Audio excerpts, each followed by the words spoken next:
Muito honrada, muito grata por estar nesse altar. Faz um tempão. Eu achei que dentro da minha Bíblia, o papelzinho que a Paty me deu quando eu preguei no culto de mulheres. Primeira vez que eu entrei na CMD, gente. Tá aqui dentro. Muito obrigada por servir a nossa casa, Igreja CMD. Falei, uau! Já sou uma velhinha da casa já. Eu queria conversar um pouco com vocês sobre o que o Senhor tem ministrado ao meu coração esse tempo. Queria dividir um pouco disso com vocês. É algo que para mim é muito especial, muito valoroso, e que eu tenho visto o quanto o Senhor tem trabalhado em nosso meio com as mudanças. Eu estava conversando com a Paty sobre isso, como que a mudança da igreja, ela trouxe mudança para nós que fazemos parte da casa. Como o Senhor virou a chave, assim como Ele falou aqui na conferência, na oração pela manhã. Isso foi uma virada de chave na vida de muita gente. Nós estamos vivendo realmente coisas no Senhor que não imaginávamos viver. E glória a Ele por isso, toda a honra, toda a glória a Ele, porque realmente é no tempo dEle. Poderia ter acontecido em qualquer outro tempo. Poderia ter sido antes, há muitos anos atrás, mas o Senhor tinha o tempo certo, porque Ele tinha um propósito. E o propósito dEle está acontecendo. Então, tem sido muito forte para mim participar disso. E o Senhor tem falado muito ao meu coração sobre o altar, porque a minha casa é uma casa muito bagunçada, 3 crianças lá, aquela loucura. Mas se tem uma coisa que a gente sempre ouviu do Bruno, né, há anos atrás, foi sempre que a gente precisava viver o altar familiar. E isso era uma coisa que, para mim, era muito difícil de lidar.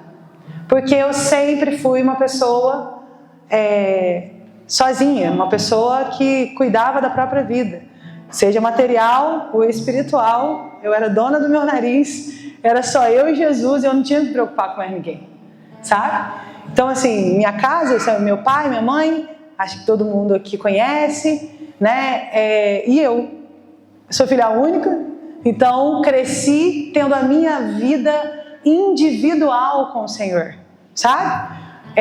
De ter o meu tempinho ali, minha mãe tinha a vida dela, meu pai tinha a vida dele, e eu tinha as minhas experiências. Eu nasci na igreja, cresci na igreja, e eu tinha as minhas experiências, e era algo muito individual, sabe? Era só algo entre eu e Jesus. Eu estava em uma igreja que tinha suas crenças, que tinha seus ensinamentos. Eu cresci no meio desses ensinamentos, mas a minha mãe servia de um jeito, meu pai servia de um jeito, e eu servia do meu jeito.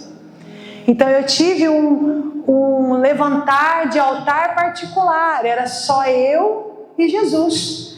E quando eu fui embora para poder estudar, eu lembro que eu cheguei lá, o que mais me chamou a atenção foi o povo perguntar da vida da gente, não no sentido de querer fuxicar, mas eles queriam fazer parte. É um pedacinho da CMD que está perdido lá no Rio, gente, que eu ainda vou trazer para cá para vocês conhecerem. Ô povo, é muito parecido. E aí eles tinham um hábito, sabe, de estar sempre junto. Era uma comunhão de oração, era um tal de reunir para orar. E eu ficava assim, falava, eu não sei fazer isso não, gente. Eu não sei. A minha vida é particular com Jesus. Eu achava isso uma invasão de privacidade espiritual, vocês entendem? Eu achava isso horrível, eu ter que partilhar as minhas afeições, eu ter que partilhar aquilo que eu estava vivenciando no Senhor. Não, peraí. Eu achava que aquilo, eu cresci com esse pensamento, então eu achava que aquilo era o que eu tinha que viver. E aí, quando às vezes eu ia para a igreja, uma igreja muito grande, você tende a ficar isolado, né? Você tende a ficar cada um no seu canto, porque cada um mora num lugar, é tudo muito longe, então é difícil. E ainda assim eles davam um jeito de ter comunhão, gente. Era um negócio muito louco. Ainda assim, morando cada um, tipo assim, aqui, né, em Minas Gerais, as cidades são menores, era como se um morasse em São Lourenço, outro em Caxambu, outro em Cruzília, e todo mundo congregava na mesma igreja. E eles tinham comunhão, sabe? E eu achava aquilo assim, como assim? Você mora onde? Então a gente podia se reunir para orar, a gente vai vir para cá às 7 horas da manhã para orar. Eu falava assim, tá, mas eu estou orando na minha casa. Isso é muito bom, né? Eu tenho minha devocional, sou uma menina de oração, fui criada no círculo de oração das irmãs do copo. Aleluia! É daquelas poderosas, aquela que a gente ia 2 horas da tarde para a igreja. As irmãs, gente, essa é 2 horas da tarde, só Jesus. Um sol de rachar, você entrava na igreja de Sirene, você lembra disso? Nós entrávamos na igreja. E aí as irmãs estavam ali, gente, orando, e orando, e orando, e orando. Você levantava a cabeça, ela fazia assim na sua cabeça. Baixa a cabeça e ora, menina. E vamos, e orando, e orando. Você não tinha, podia olhar para o lado. Aí você estava de joelho. Aí depois da escola, você até dormia, né? Aí terminava a oração, já tinha alguém te cutucando. Levanta, vai lá na frente pegar água para a irmã, que a irmã vai ministrar. Pega, sabe, era assim. A gente foi criado nesse meio de oração. Mas isso não era uma comunhão, sabe? Eu não crescia espiritualmente com elas. Elas não sabiam do meu relacionamento com Cristo. Elas não sabiam do que o Senhor estava falando comigo. Eu só estava ali. Então, para mim foi um susto muito grande. E aí, eu comecei, com o passar dos anos, continuei muitos anos sozinha lá no Rio. Estudando e trabalhando e participando das coisas. E o Senhor começou a colocar pessoas na minha vida. Pessoas que intencionalmente vieram para poder me ensinar a ser família no Senhor.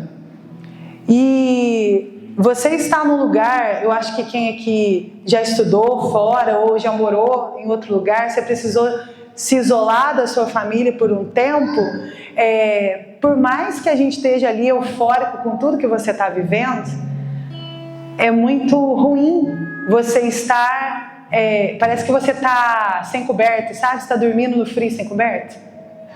Você sente assim é tudo muito frio, né? E aí, muitas das vezes eu me pegava de madrugada lembrando das reuniões do círculo de oração.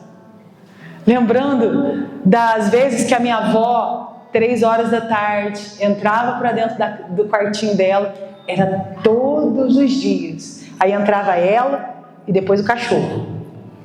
E ali ela passava um tempo precioso orando, um caderno dessa grossura, de nomes e nomes que ela orava diariamente, sabe? E eu fiquei lembrando disso. E aí eu estava essa semana tentando fazer um esboço. Isso é só uma tentativa. Eu tentei, gente. Deus sabe que eu tentei. E o Senhor só me lembrava sobre esses momentos onde Ele começou a me mostrar que isso são memoriais, pedras que são guardadas ali na minha vida, momentos que eu vivi e que fazem parte de quem eu sou hoje, nele. Eu falei, uau, quantas coisas eu achava que eu estava vivendo sozinha, mas o Senhor sempre levantava pessoas, levantava alguém dentro da minha casa, alguém no meio da minha família, alguém no meio dos meus amigos, e aquela pessoa, ela tinha algo que somou hoje para Evelyn crescer em Cristo.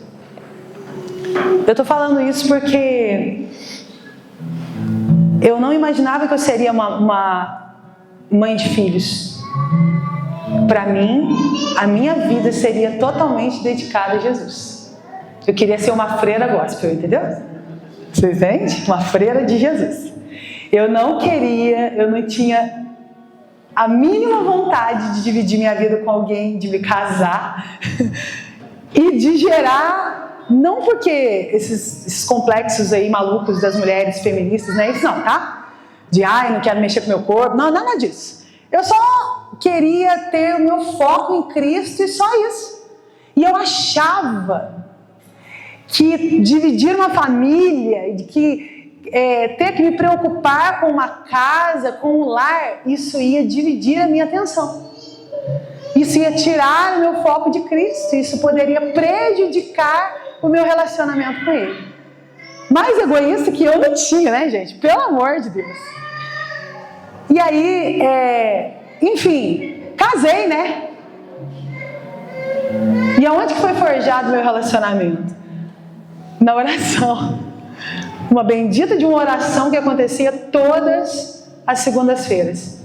Era uma oração que eu saía igual uma louca do serviço, suada, chegava correndo e entrava na oração, e a líder que ministrava era um ministério para famílias, eu já comentei isso aqui outras vezes. E aí era oração, era uma atrás da outra, sabe? Tipo sala de oração aí, vai uma, e daí a pouco entrava outra, e daí a pouco ela abria a Bíblia e falava, levanta uma oração sobre não sei o que, não sei o que lá. Aí o povo ergue a mão e ora, que ora, que ora.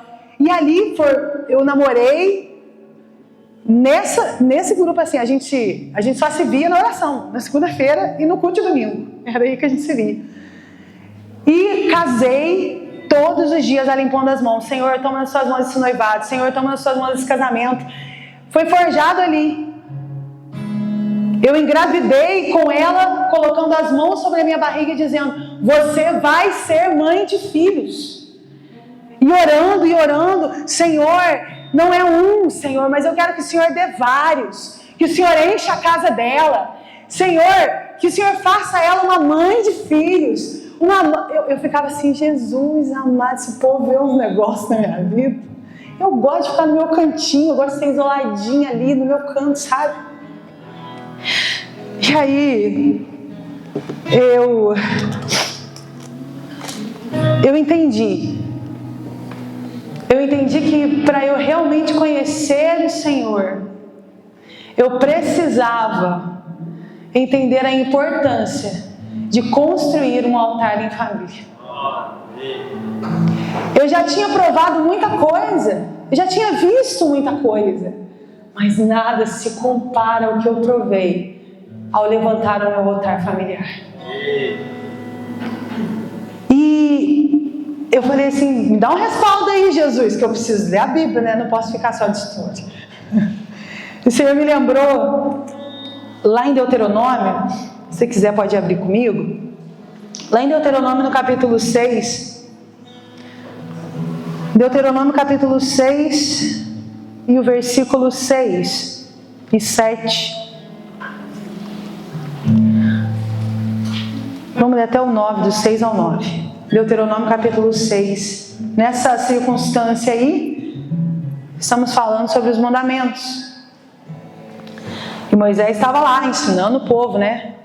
Marretando o povo, estilape na galera, e vai, aprende aí, ama teu Deus acima de todas as coisas, vai, ama teu próximo como você mesmo. E aí ele chega aqui no mandamento amar a Deus, que é o mandamento. Tudo se resume a isso aqui. E aí ele falou com a galera lá, vocês sejam obedientes, velho, escuta isso. E aí ele fala algo. Falei, nó, é isso aí. Vamos lá. Ele diz assim, que todas essas palavras que hoje lhe ordeno estejam em seu coração. Ensine-as com persistência a seus filhos. Converse sobre elas quando estiver sentado em casa, quando estiver andando pelo caminho, quando se deitar, quando se levantar. Amarre-as como um sinal nos braços e prenda-as na testa. Escreva-as nos batentes das portas das suas casas e em seus portões. Aqui ele não estava falando sobre tabernáculo, ele não estava falando sobre igreja. Aqui ele estava dizendo, ei, vocês ouviram tudo, vocês aprenderam, vocês entenderam o que o Senhor nos deu? Agora, senta na sua casa e ensina para os seus filhos. Compartilha isso com seu pai, com a sua mãe. Compartilha isso com seu esposo. Compartilha isso em família. enquanto vocês estão comendo. Compartilha isso quando vocês resolverem fazer uma caminhada. Quando vocês forem para a academia, compartilha. Com persistência, ele diz. Com persistência. Converse sobre elas. O altar familiar, ele é algo que é uma pedra fundamental da igreja. Não nos basta virmos aqui e levantarmos um lindo altar juntos. E aí colocarmos uma lenha maravilhosa e o fogo aqui, ó, vamos lá. E a gente se debulhar igual a tia, gente, ainda bem que não filmaram. Não ficou gravado. Graças a Deus eu não fiquei gravado do domingo passado. O que foi aquilo, Jesus? Saí toda debulhada daqui. Assentados ao redor do fogo da presença, sabe? Não vai adiantar a igreja vir todos os domingos e se reunir para levantar um altar ao Senhor aqui, se na nossa casa nós não levantarmos um altar familiar. Sabe? É uma hipocrisia da nossa parte virmos a esse lugar e queimarmos lenha aqui, se dentro da nossa casa nós não nos importamos em construir, em edificar um altar ao Senhor. Sabe?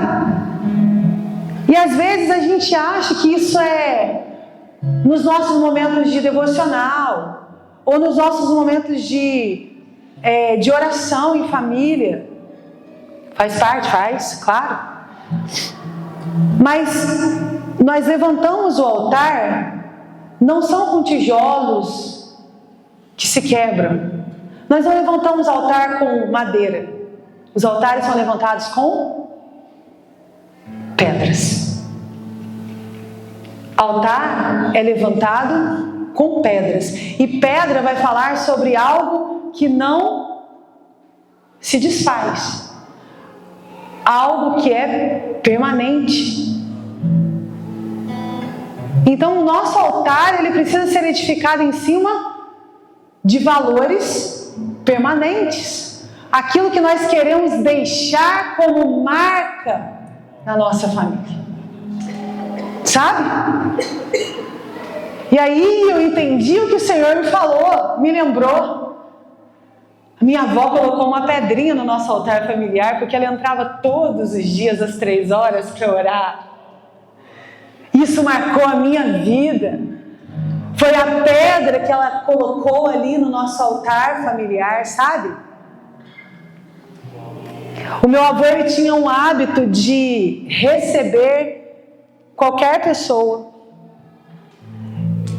Era qualquer mesmo. Minha avó morria de raiva disso, porque as pessoas mais antigas são muito conservadoras, né? E aí tem aquele negócio de pôr a mesa do café, aquele negócio todo. Meu avô era assim, entra aí. E tá nem aí. E minha avó, esse homem traz, sabe o que é, gente?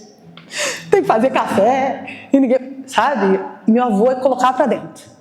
Mas ele tinha uma pedra que ele edificou no nosso altar familiar. Ele colocava qualquer um pra dentro e dizia assim: espera aí que eu vou orar por você. Ele não estava nem aí se a pessoa tinha pedido oração. Ele só falava assim: peraí, eu vou orar. E aí ele orava. E eu, como eu ficava muito tempo na casa da minha avó paterna, porque meu pai trabalhava pro meu avô. Então eu saía da escola e ia para casa dela, porque a minha mãe trabalhava fora e eu não tinha como voltar para casa, né? Eu moro na saidinha da cidade, ficava longe. Então eu saía da escola e eu me lembro muitas das vezes, porque eu sou muito tímida. Acreditem, gente, isso é verdade, tá? O Senhor trabalha na minha vida. E aí, pra mim era muito complicado eu chegar na casa da minha avó e ver gente que eu não conhecia. Velho, dá vontade de fazer um buraco no chão e entrar dentro. Porque aí meu avô fazia assim: a Preta chegou, vem aqui minha filha, senta aqui que eu vou pegar o violão que nós vamos cantar pra ele. Jesus. E aí, pegava o violão dele lá e começava, puxava ali. Vamos cantar. Começa aí. Eram 100 ovelhas Gente, aí eu, muito obediente, que isso, eu era muito obediente, eu começava a cantar, né? E aí, dali a pouco, você olhava, a pessoa estava assim, eu falava, gente, o que está acontecendo? A pessoa chorando loucamente, e ali meu avô orava, e aquela pessoa saía dali confortada. Sabe? Quantas curas nós presenciamos nesses momentos em casa. Foi uma pedra que ele instituiu no nosso altar familiar, que está lá como memorial para mim e agora para as minhas filhas,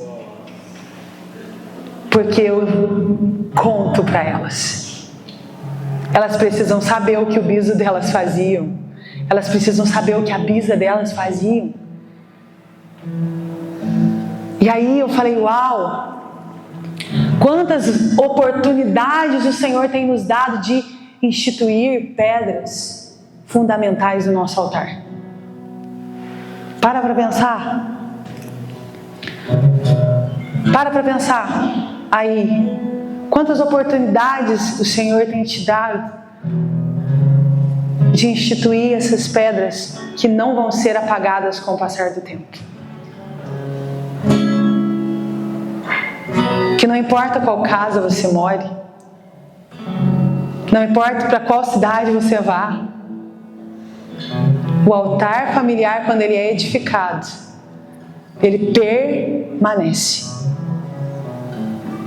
Ele permanece.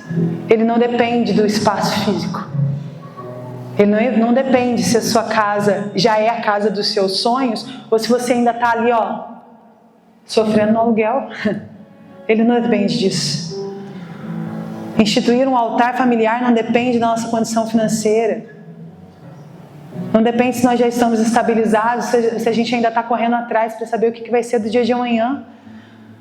Sabe, o altar familiar, ele não depende de nada disso, ele simplesmente é a nossa intenção em instituir algo permanente que eleve o nome do Senhor. E a gente tem vários exemplos disso na palavra, né? A gente tem Abraão, o cara do altar. É certo que ele é o cara do altar. Abraão andava 2 passos. Vou fazer um altar aqui. Vou fazer um altar aqui, porque aqui o Senhor chegava. Vou fazer um altar, porque... E o que eu acho muito legal, eu tenho um amigo que ele viaja o mundo inteiro, é o trabalho dele.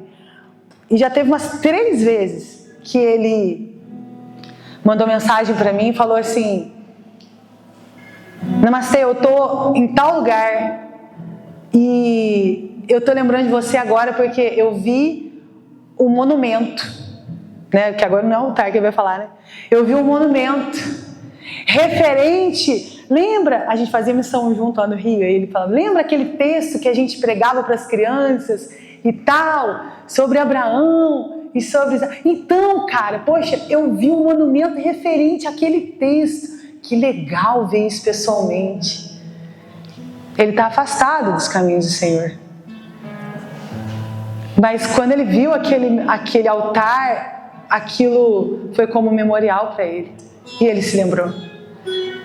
Então, Abraão, ele tinha o hábito de dizer assim: peraí, eu vou colocar algo aqui que eu posso não voltar aqui, mas vão saber por que eu fiz esse altar. Ele não queria perpetuar o próprio nome, mas ele queria perpetuar o nome daquele que é digno. Sabe? É a única coisa que me pega é que, às vezes, eu mesmo, enrolada nas minhas atividades diárias, falo: poxa,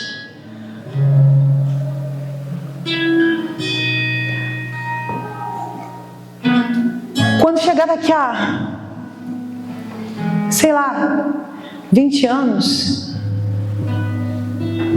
qual é o altar que a Heloísa vai olhar e falar assim: nossa, a minha mãe colocou essa pedrinha aqui. Sabe? Isso foi profundo no meu coração.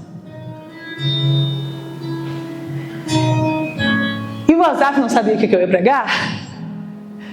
E desde a primeira canção ele está cantando sobre isso. O Senhor falou algo muito, muito louco comigo. Eu até escrevi, falei, nossa, como assim? O altar, ele era edificado. No Antigo Testamento era se colocado ali a lenha, porque era aquilo que daria intensidade ao fogo para que aquilo que fosse colocado no altar fosse consumido. Certo? E se colocava ali o que você fosse sacrificar, de acordo com o sacrifício que você queria entregar. Se era um sacrifício de perdão dos pecados, se era um sacrifício... Cada sacrifício tinha a sua ordem. E aí se colocava ali o animal, acendia-se o fogo e por várias vezes na palavra nós vemos que e o cheiro do sacrifício subia e chegava até o Senhor.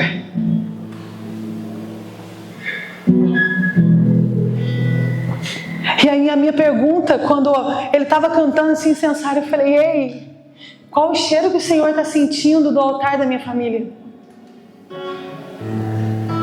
O meu altar familiar precisa exalar o perfume de Cristo, porque Ele é o Cordeiro. Ele é o Cordeiro. Ele agora é o sacrifício. Então aquilo que eu vou levantar, o altar que eu vou levantar na minha família, não pode cheirar outra coisa. Tem que ter perfume de Cristo.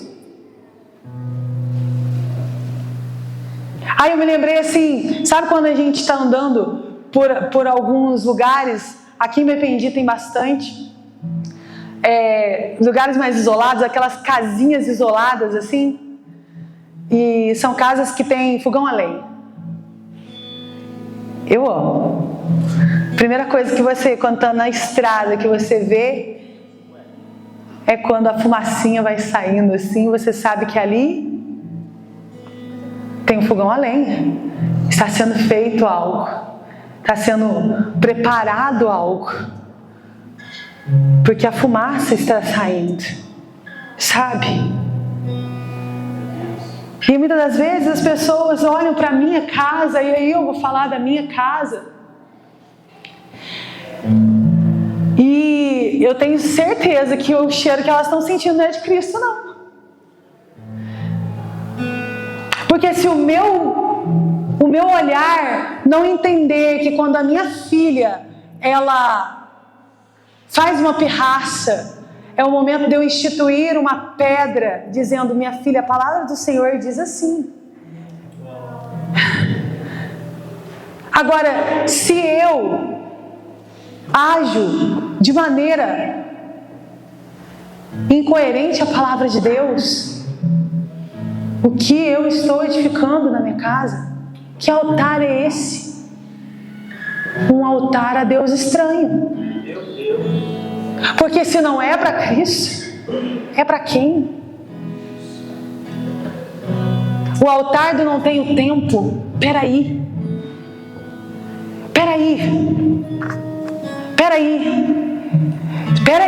eu já vou, peraí. Você não está vendo o tanto de coisa que eu tenho para fazer? Peraí.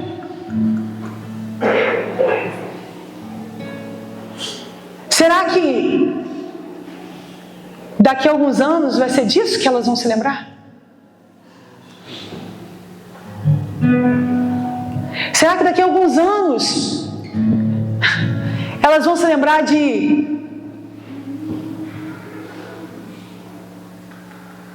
momentos de choro, de tristeza, que todos nós passamos? Mas no meio dos choros e das tristezas, será que elas vão se lembrar de uma mãe de joelhos dobrados, instituindo um altar de oração e buscando consolo no Espírito Santo? Será que com o passar dos anos, do que elas vão se lembrar? Elas vão se lembrar das reuniões que fazemos na nossa casa para que a gente possa compartilhar do pão e a gente possa ali falar de Jesus?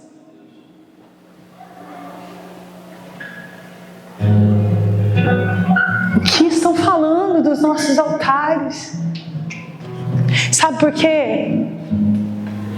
O nosso altar familiar precisa ser visto. E quando olharem, eles precisam ver Cristo.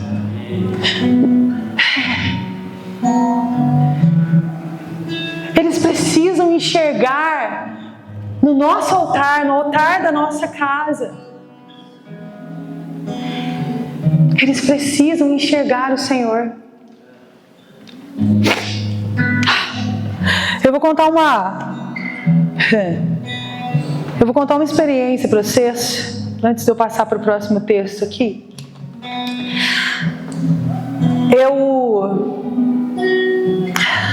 Eu moro grudadinho com os meus pais, né? A gente começou a construir ali do ladinho para a gente sair do aluguel. Então a minha casa é um puxadinho. Bem mesmo. Puxadinho mesmo. E aí, a gente, com o passar do tempo e tal, a gente foi fazendo o que dava, e, enfim. Só que a porta da minha casa fica com um lugar aberto. É um terreno. E ele é aberto. Não tem nada. E aí, as pessoas, elas olhavam, e não tem nada, nada com nada. A gente põe o carro ali. O cara do bar vai lá e põe a cadeira, sentado na minha porta, para beber. O povo fazia festa lá na frente, aí vinha fazer xixi lá na minha porta. Não havia nada delimitando o limite, dizendo aqui você não pode entrar. Não tinha.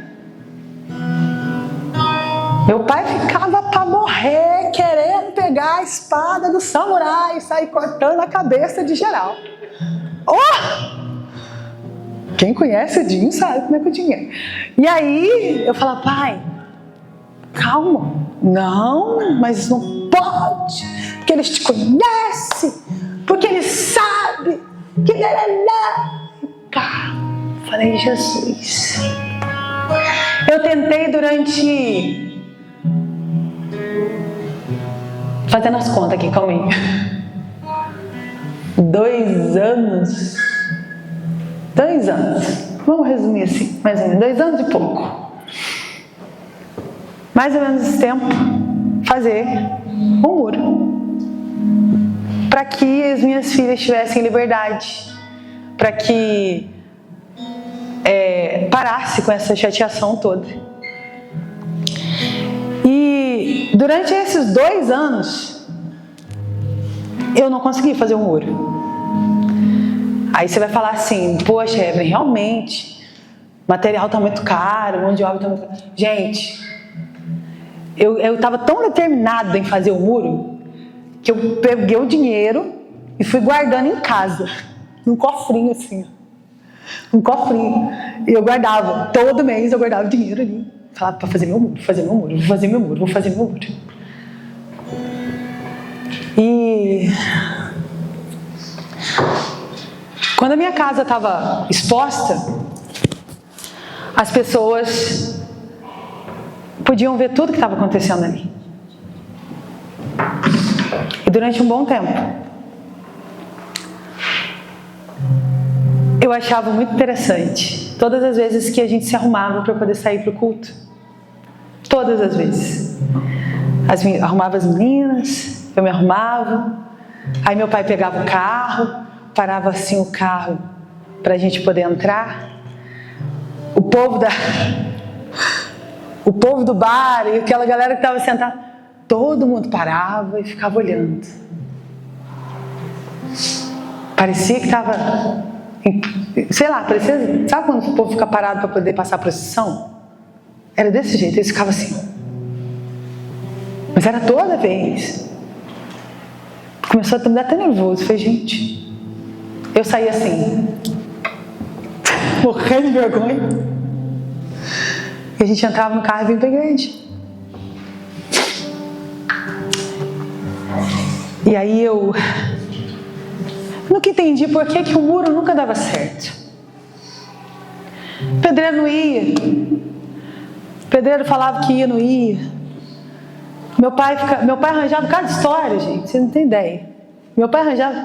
Não, porque eu vou conseguir não sei o que com não sei quem. Para não sei quem, não sei o que lá, vim fazer um não sei o que aqui para você. Jesus. Meu muro, Jesus, eu quero meu muro. Ai, Jesus, eu quero meu muro, eu quero meu muro. E nada. Eu não entendia, mas mal sabia eu que isso tudo era para eu instituir um altar familiar para ser visto pelas pessoas.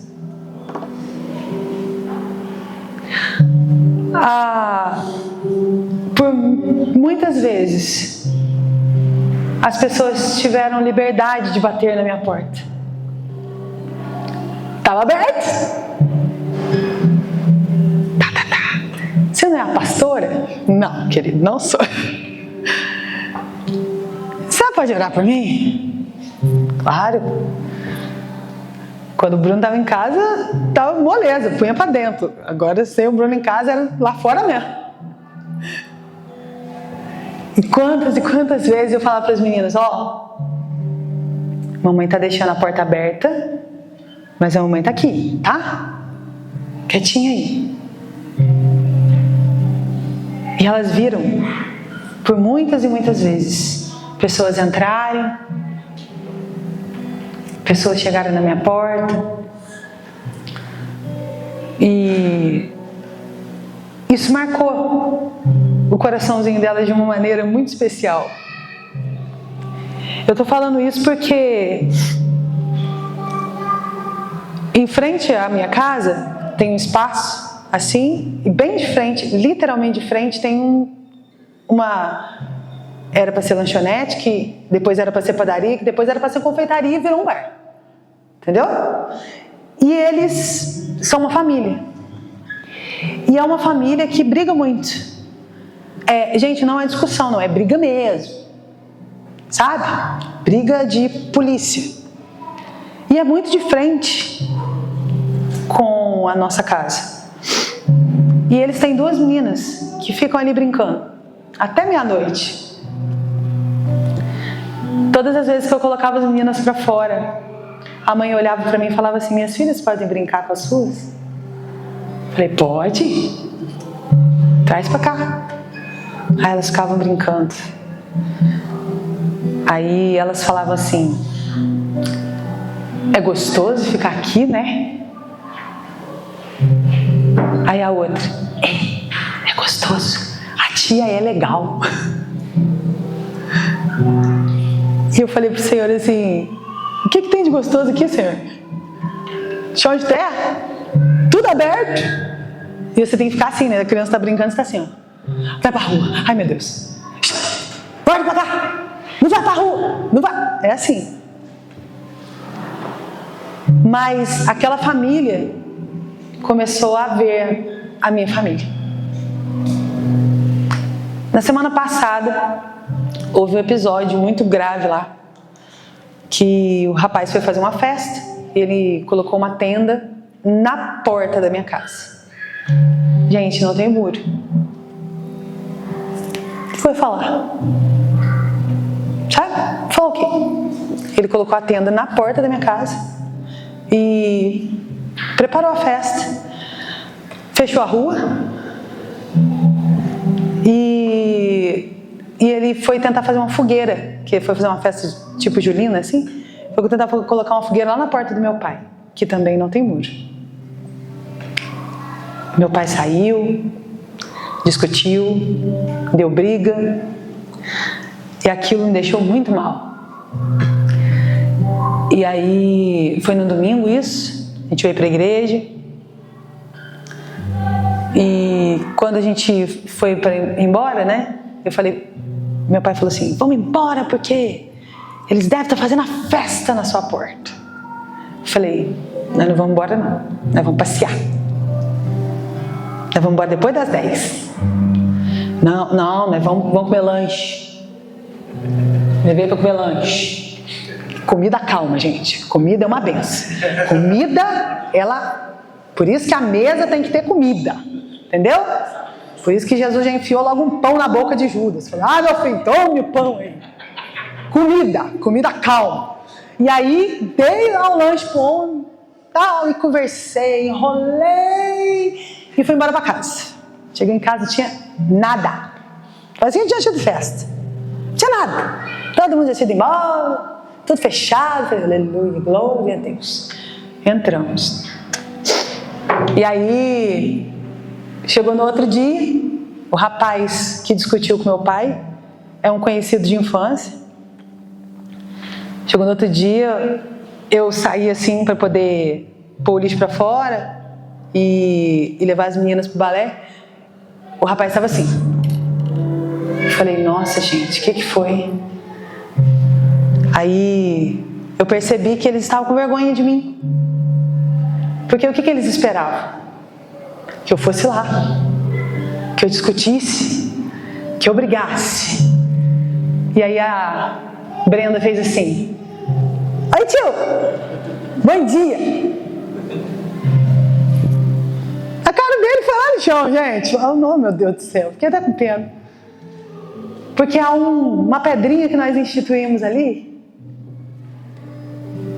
de que isso foi uma aula da salinha. Nós fomos chamados para sermos pacificadores.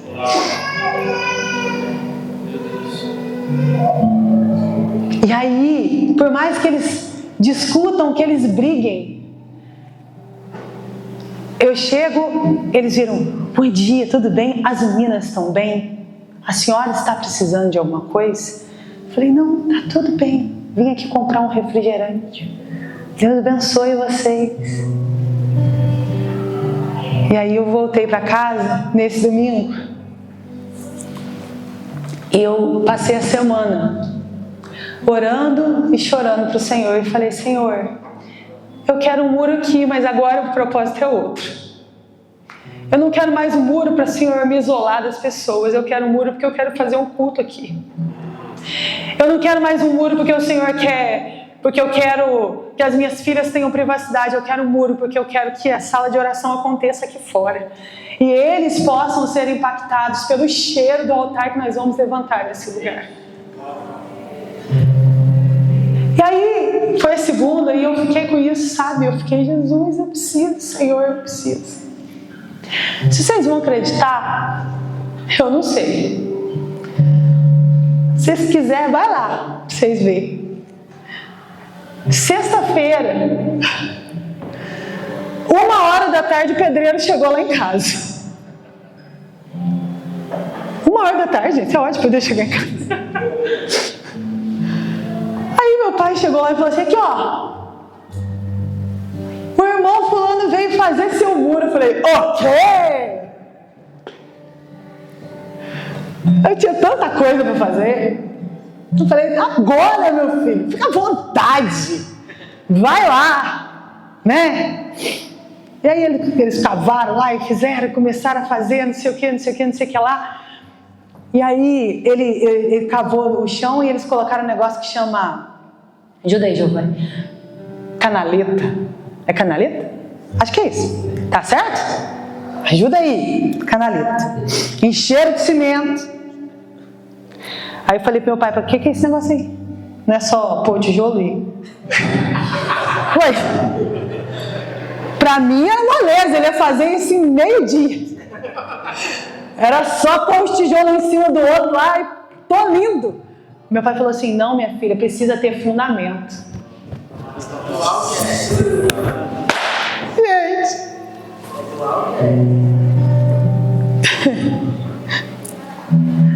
Aí o Senhor começou a falar para mim assim, vamos lá? Vamos instituir novos fundamentos aqui para essa família? Para essa casa, vamos? Precisa ter fundamento, minha filha, não é sair levantando de qualquer maneira. Vamos lá. E o cara demorou meio dia para levantar um fundamentozinho. Fiquei horrorizado com ele. Falei, que é isso, gente? Esse muro não vai sair, não. No finalzinho do dia, para eu não ficar chateado e achar que o homem ia embora não ia voltar mais, ele levantou três pilhazinhas assim, ó. Aí o muro ficou dessa. Eu falei, um esboço de muro, já tá bom, né? Já é alguma coisa. Aí ele falou assim, ô irmã, amanhã cedo eu volto. Eu falei, esse homem não vai voltar, gente. Lá vai eu, mas não sei quantos anos agora esse negócio. A fé da irmã nenhuma. E aí, no outro dia, 7 horas da manhã, ele estava lá. Levantou o muro. Todinho, bonitinho. Aí colocou os acabamentos assim lá. E chana. No sábado, ontem, tava aquele muro lindo, bonito, sabe? Aí quando eu saí pro lado de fora, as meninas, mãe, pode brincar lá fora? Eu falei, pode, agora pode, né? Coloquei elas pra fora, o muro todo bonitinho. Quando eu fiquei olhando, o Senhor falou assim, entendeu? Que agora vão orar pro muro e vão lembrar da casa que sempre esteve aberta para eles. Eles vão entender que o muro não está os separando, mas está os atraindo. Não é isso que você orou? O altar familiar, ele precisa ter fundamento. Ele precisa ter fundamento. Nós precisamos estar totalmente focados em entender e discernir no Senhor que o nosso ordinário faz parte dos fundamentos que vamos levantar no nosso altar. É numa conversa, é numa visita, é no lavar a louça. São fundamentos que para nós, muitas das vezes, é algo tão pequeno, mas para eles. Talvez você está falando para mim assim, Evelyn, eu sou solteiro, eu sou solteira. Eu não tenho filhos, eu sou sozinho. Eu fui abandonado, eu fui deixado.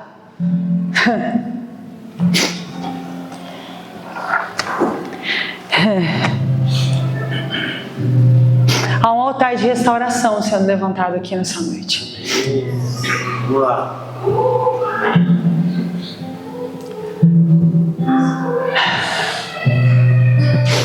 Sei, vamos chegar lá. O Senhor me lembrou que quando a gente se mudou, antes mesmo na oração, a Paty estava orando muito esse texto. Depois eu cheguei até a comentar algumas coisas com o Lê sobre esse texto também. E lá em Josué 4, do versículo 20 ao versículo 24, depois, aquele texto que a gente está falando, né? A galera vai passar o Jordão, todo mundo olhando. E aí, vai lá, sacerdotes, Arca da Presença, lembrado todo mundo? Isso aí. E aí quando vai sair do rio, o Senhor dá uma ordem a Josué. Pegue pedras lá de dentro e levante um altar. E esse altar será um memorial. E aí Josué vai e levanta. E aí ele diz assim, em Josué capítulo 4, versículo 20. Perdi. Aleluia. A pessoa está nervosa, glória a Deus. Eita, que Josué está para trás, Senhor. Ai, meu Deus, o nervoso da tia, Senhor. Por falar nisso, queridos, a ECC não é só para os membros da CMD, então faça a sua inscrição. Aleluia. Estou errada, pastor? Não, né? Então vamos, gente, vem estudar também. Não. Josué, Juízes, Ruth. Eu tô lembrando, quando eu não lembro, eu lembro as músicas das crianças. Gênesis, Êxodo, Levítico, Números, Deuteronômio, Josué. Isso aí já me ajuda.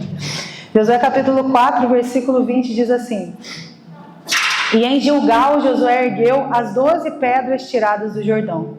E disse ele aos israelitas: presta atenção, no futuro, quando os filhos perguntarem aos seus pais o que significam essas pedras, expliquem a eles: aqui Israel atravessou o Jordão em terra seca, pois o Senhor, o seu Deus, secou o Jordão perante vocês até que o tivessem atravessado.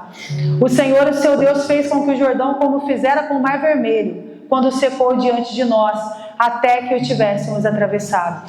Ele assim fez, para que todos os povos da terra saibam que a mão do Senhor é poderosa, e para que vocês sempre temam o Senhor, o seu Deus. Vão perguntar. As gerações futuras vão perguntar. Expliquem a eles o que o Senhor está fazendo. Expliquem a eles. Talvez você não tenha conseguido discernir o que está acontecendo na sua vida hoje. Entender que o que está acontecendo hoje é para que você entenda no Senhor como edificar uma pedra fundamental na sua vida. Talvez as coisas realmente não tenham ainda tomado a proporção que você deseja. Talvez saiu tudo do controle, ficou tudo uma loucura. E é aí que a gente institui a pedra da paciência. É aí que a gente institui a pedra da oração. É aí que a gente institui a pedra da comunhão. É ali que a gente institui a pedra do zelo com a presença. É ali que a gente institui a pedra da diligência. Ei!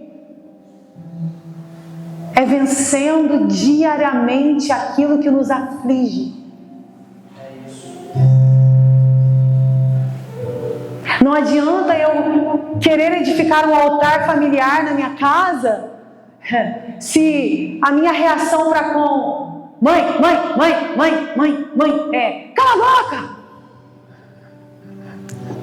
e chama a gente. Gente, pensa o Joshua vezes 3. Cara, é muito louco.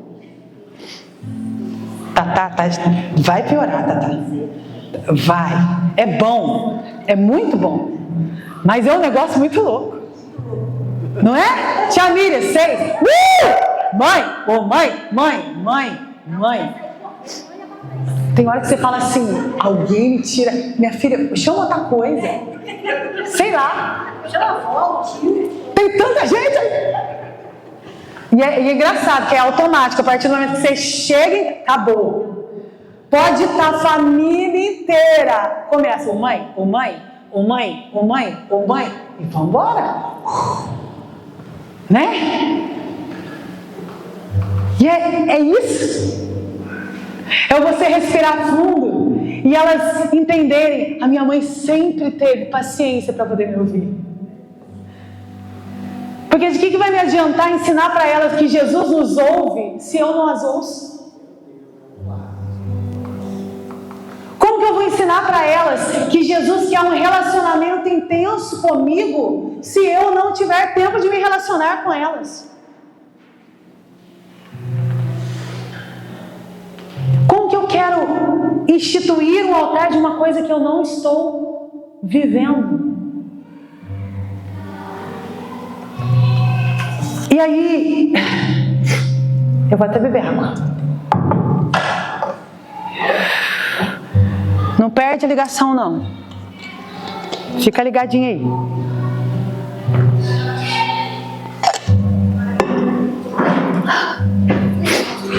O Senhor está dando bateria para o microfone que acabou. O Senhor está instituindo altares de reconciliação, não foi isso?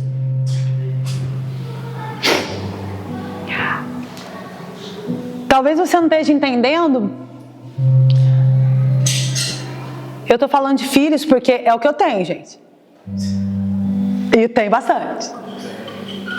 Então é disso que eu vou falar. Mas talvez você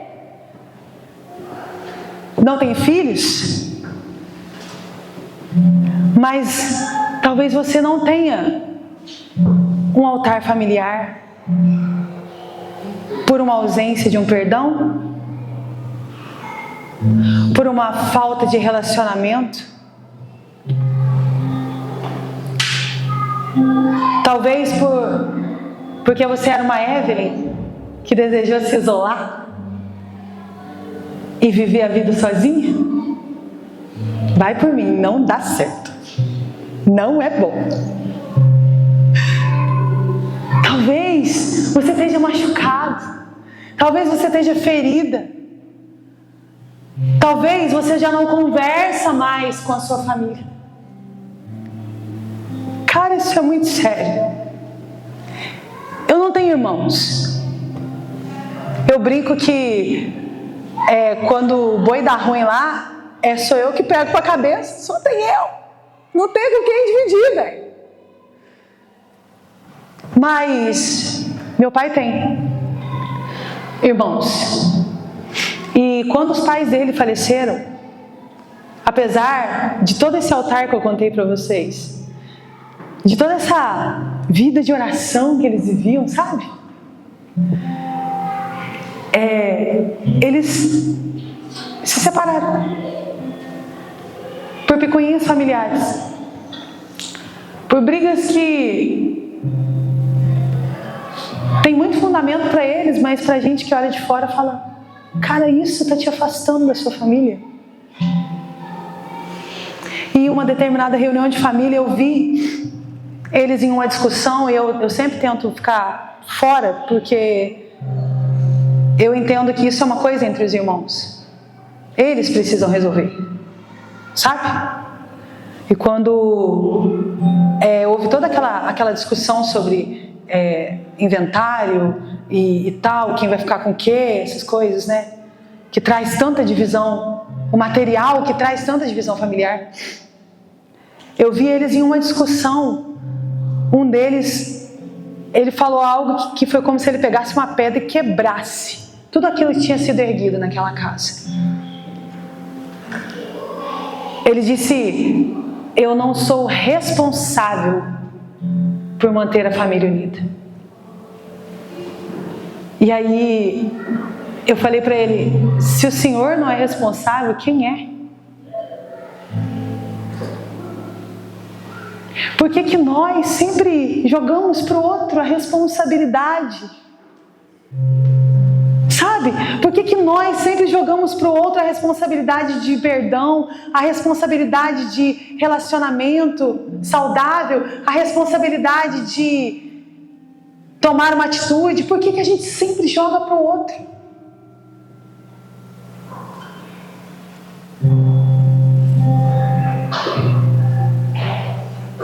Muitas das vezes a gente olha para a nossa casa e a gente está muito bem assim. Eu não preciso me relacionar com o restante da família. São pessoas difíceis, de dura cerviz, não é assim? Eu estou machucado, eu estou magoado, eu estou ferido. Ah, Evelyn, você não sabe. Realmente eu não sei. Mas hoje,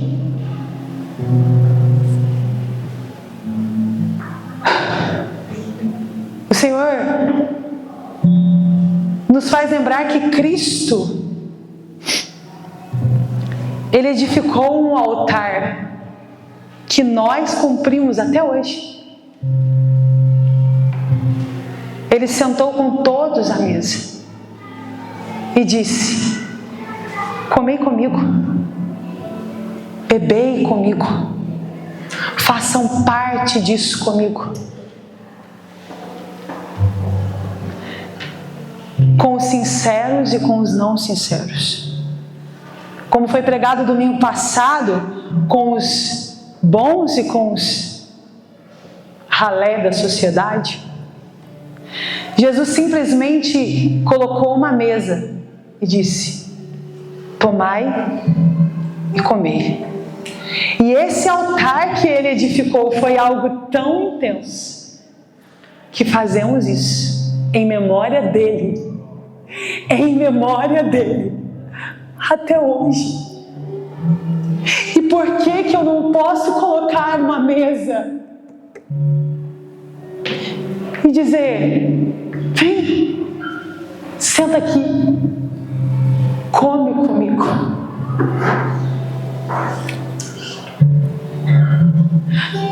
Senta aqui, porque na ponta da mesa da minha casa está sentado aquele que é o único digno, o centro de todas as coisas. E talvez você não tenha palavras para dizer assim: perdão, ou sei lá. Simplesmente sirva e diga: coma.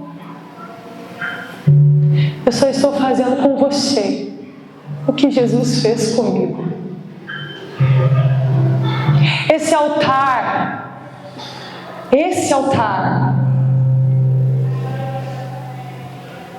de reconciliação que o Senhor fala nessa noite está trazendo uma mesa de cura. Porque não há como nós edificarmos um altar como igreja se nós estivermos ainda machucados em comunhão no nosso íntimo. Porque ter comunhão com a CMD, gente, é uma moleza. Sério, de verdade. Todo mundo que eu trago aqui fala isso. Essa igreja é linda, velho. Pergunta para a pastora Sueli para você ver. A pastora Sueli é louca pela comunhão da CMD. Ela fala muito bom. Vocês cheiram um ao outro assim, ó. Entranháveis afetos. Dá até ter uma boca um no outro. Cadê a paz? É assim, a gente sai passando até. Nós troca doença, gente. Existe um vírus que é só da CMD. Porque é tudo misturado. Entendeu? É isso. Aqui é tão fácil. Aqui é tão fácil para mim e para você. Mas lá no meio da nossa família, onde nós somos afrontados e confrontados, é difícil, eu sei, mas hoje coloquemos uma pedra. Coloquemos uma pedra hoje.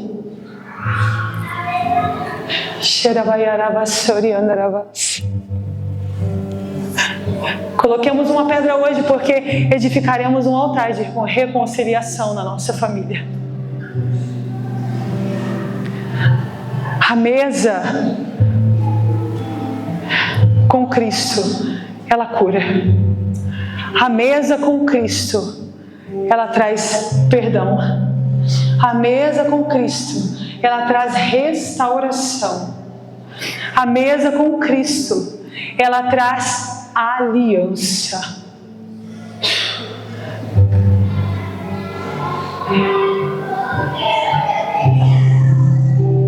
Talvez o seu altar está com cinzas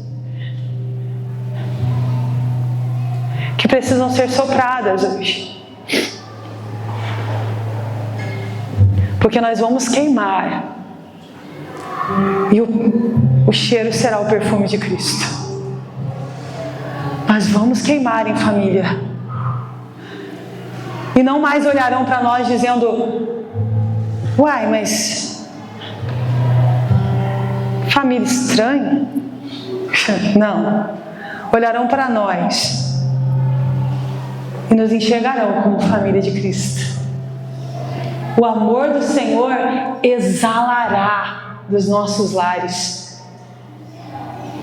O desejo da presença atingirá aqueles que moram ao nosso redor, ao ponto de baterem na sua porta.